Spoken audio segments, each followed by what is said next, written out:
In this video, we're going to solve for an incidence wave entering a glass isosceles triangular prism.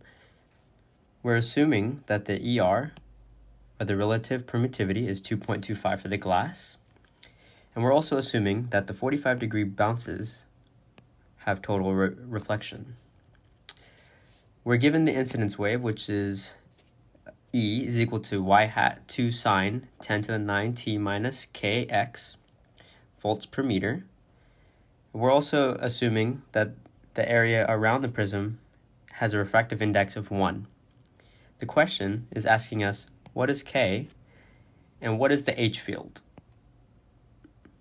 All right, so to start off this problem, we're given the ER of the glass, which is 2.25. To find the N, we plug that into our root function. N is equal to the root ER, which gives us root 2.25. So our N is equal to 1.5. All right, so this is our refractive index for the glass.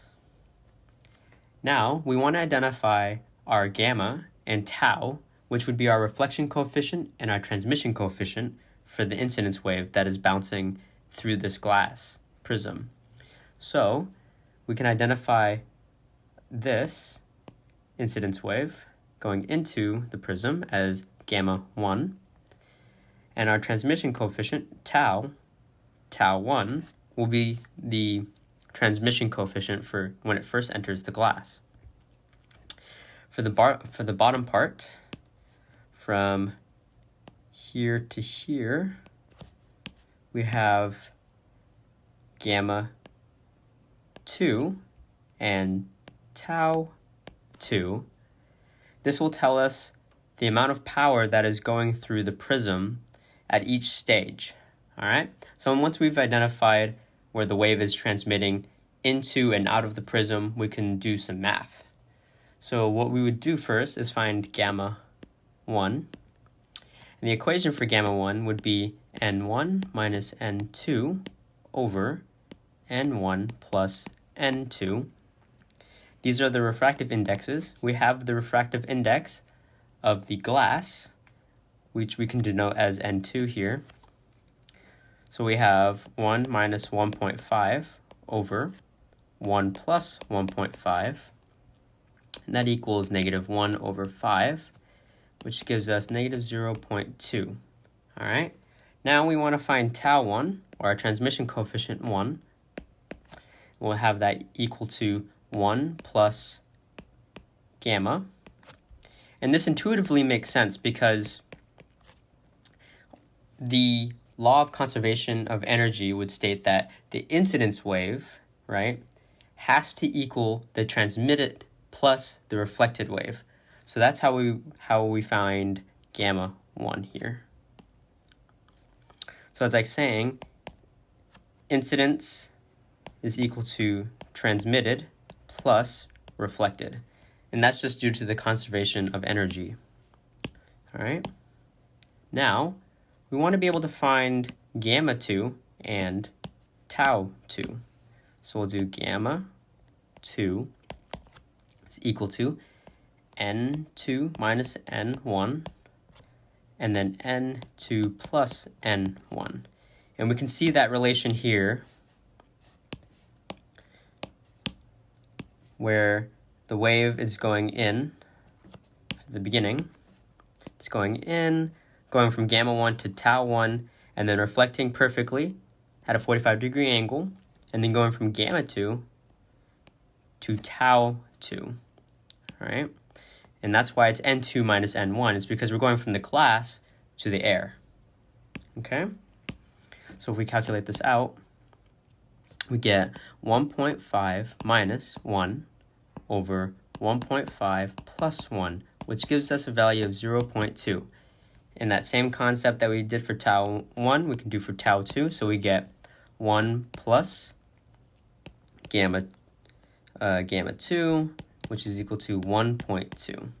Okay, so we have our gamma 2 and our tau 2. And the question is asking us, what is the E field or what is the H field given the E field? All right. It also asks us what kind of power is going through this prism.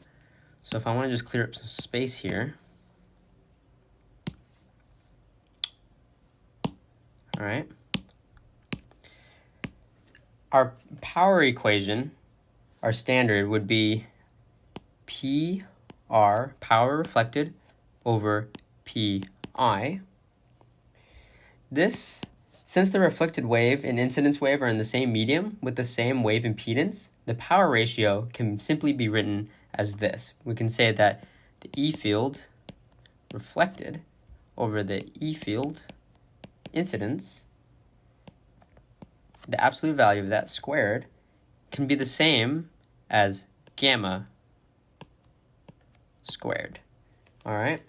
The transmitted wave and the incidence wave are in different medium, so the wave impedance has to be kept in a particular expression, which would be the power transmitted over the power incidence would equal to eta 1 over eta 2 times E naught T over E naught I.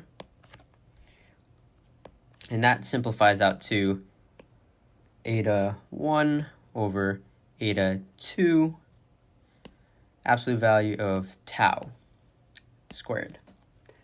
So because of the conservation of energy, we can say that the power of the incidence wave must equal the power of the reflected wave plus the power of the transmitted wave.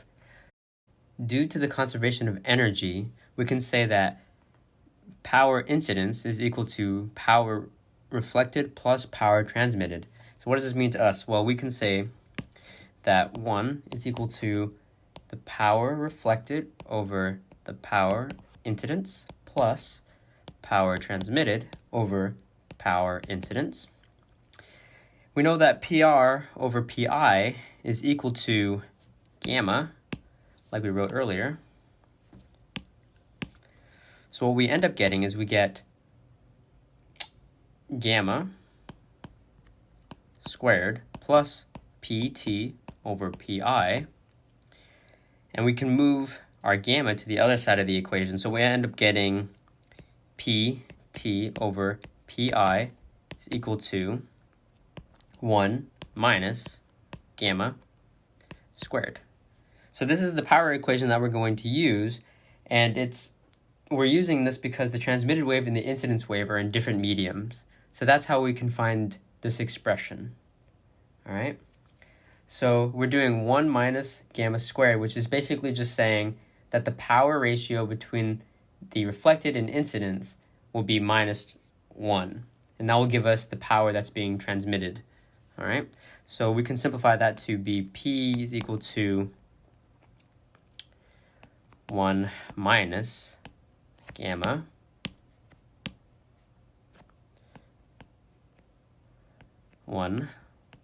squared multiplied by 1 minus gamma 2 squared. And basically we're just looking at the amount of power transmitted for both when the wave goes into and out of this prism. So that's why we're using our gamma in this instance. So then we get P is equal to 1 minus 0.04 squared. And then our power is equal to 0.9216. We want this in the value of decibels. So what we can do is we can say power in decibels is equal to 10 log of 0.9216. And we get a decibel value of negative 0.35 dB. All right, so that's the normal incidence light power reflected in decibels by the prism. Okay? So now, and then lastly, we want to solve for the H field. So let me just clear up some space.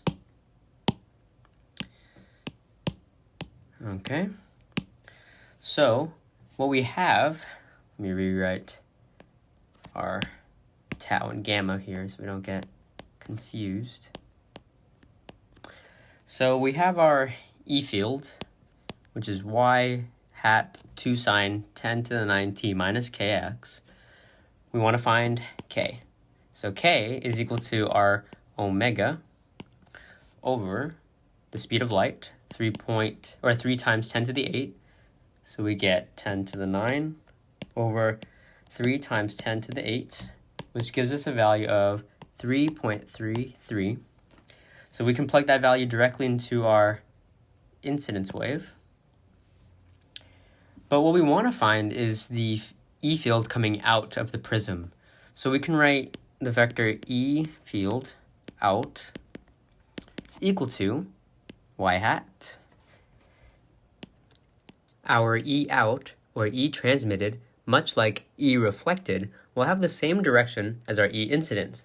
This is because the tangential component of the electromagnetic wave is continuous, with omega incidence, omega reflection, equaling omega transmitted. This, of course, is an assumption. We assume that our E reflected and E incidence will be in phase. We make this assumption to derive the formula that we use for this video. However, sometimes E reflected and E incidence can be out of phase, so it will change what the answer looks like. More specifically, tau is the fraction of the electric field being transmitted from one medium to another. So we take into account when the wave is moving from air to the prism, and then from the prism back to the air, which gives us the incidence wave amplitude tau1 times tau2. For example, if the wave had traveled into another medium, we would multiply that medium's tau value into our En as well. 2 times tau1 times tau2 sine 10 to the 9 t plus kx. So why are we using tau1 and tau2? Well, we are looking at the wave as it travels through the prism itself. So we're looking at, when the wave first enters and when it first exits. That's when the medium is changing for our wave. So that's why we multiply it by tau1 and tau2. So if we were to calculate this out, we get E field out is equal to y hat 1.92 sine times 10 to the 9t plus 3.33x. And this is going to be in volts per meter. All right. So all I did here was plug in a tau for tau1 and tau2. These are actually multiplied, so I'll just make sure that we multiply that out, and we get this is our E field coming out of the prism. All right. So you may have noticed that our 3.33x, or our K value, is positive, whereas on our incidence wave, it's negative. So what does that mean for us? Well, if we look at our incidence wave, which would be this first arrow going into the prism, why is it negative? And why is the wave coming out are positive? Our omega t minus kx behaves very similarly to f of x minus a. To plot f of x minus a is to simply shift the f of x function in the direction by a. So if we have omega t minus kx, it will be like shifting in the positive x direction. And if we have omega t plus kx, that's very much like going in the negative direction. Our propagation direction is directly opposite to the sign that we see in front of the k value. Electrical engineers work with frequency and wavelength instead of position and velocity, So our parameters, our omega t plus or minus kx, are often used to replace x plus or minus v of t. They are the same, of course, knowing that k is equal to 2 pi over lambda, which is the wave number, and omega, which is 2 pi f, is the angular frequency.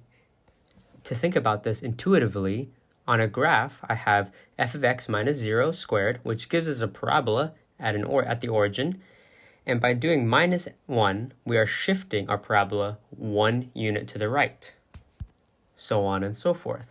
And if we were to add 1, we would be shifting to the left. So the 1.92 here is the same thing as E naught. And we can use the equation E naught is equal to H naught times eta naught. And we want to find H naught, because H naught will tell us what the H field is, or the amplitude of the H field is. So we can isolate H here in this instance, so we can do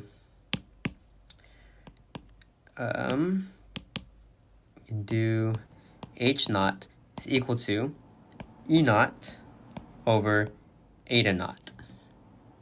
So we already know what E naught is, and eta naught is usually 377. So to solve this out, we do H naught is equal to 1.92 over 377. All right.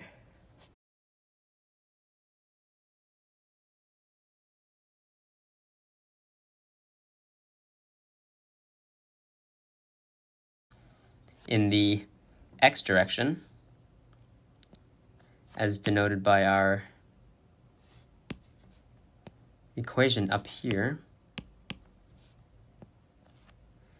So our field is propagating in k, and it's oscillating on the y-axis. So if we were to explain this out on a graph, we could say that our k is in the negative x. Write this out, k. And our E field is oscillating on E. Let me just label our axis here. We have y, we have x. All right. So this would tell us that the H field must be into the page, because we're looking at how the fields are perpendicular from each other. So our H field is into the page, and that would be in the negative z hat direction. All right, so now that we know that, we can denote our equation, which will be negative z hat times 5.1 is multiplied by sine 10 to the 9 t plus 3.33x. So our H field is still propagating in the same direction. It's just oscillating on a different plane. Okay? So that's our final answer for the H field. We also found K as well. And we also found the power earlier, which was negative 0.35 dB. Okay, so our H field in this case has the same frequency, and also has the same propagation direction. And we determine the plane in which the H field is oscillating by denoting z hat. And we use our understanding of how fields are perpendicular from each other to understand where our H field is. All right, so that's this video today. Hopefully you guys enjoyed. I'll hope to see you guys next time.